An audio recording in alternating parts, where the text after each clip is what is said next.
সবাইকে শুভ নববর্ষ।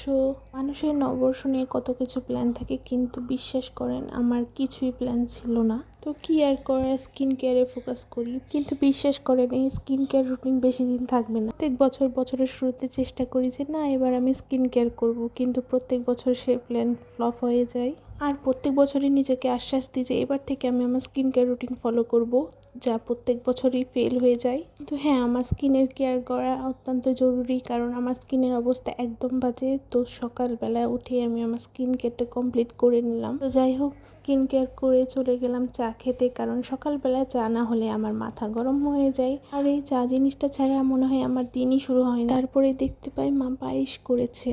নতুন বছরের শুরুটা হলো ওই মিষ্টি মুখ দিয়ে। আশা করি আমাদের আশেপাশে কিছু কিছু মানুষের মুখও মিষ্টি হবে। যাই হোক, তারপরে আমার বান্ধবীদের ফোন আসে যে চলে মেলায় যাব। তারপর মেলায় যে ঘোরাফেরা করলাম, একটু খাওয়া দাওয়া করলাম। অবশ্য বেশি কিছু খাইনি, কারণ আমরা সবাই অলরেডি খেয়ে এসেছিলাম। তো সবাই মিলে একটু ভেলপুরি খাই। যেহেতু খুব গরম পড়েছে, তাই একটা কোন আইসক্রিম নিয়ে আসি আর বাড়িতে এসে খাই। আশা করি আপনাদের সবার আমার এই ছোট্টখাট্ট নববর্ষের ব্লগটা ভালো লাগবে। সবাইকে আবারও শুভ নববর্ষ।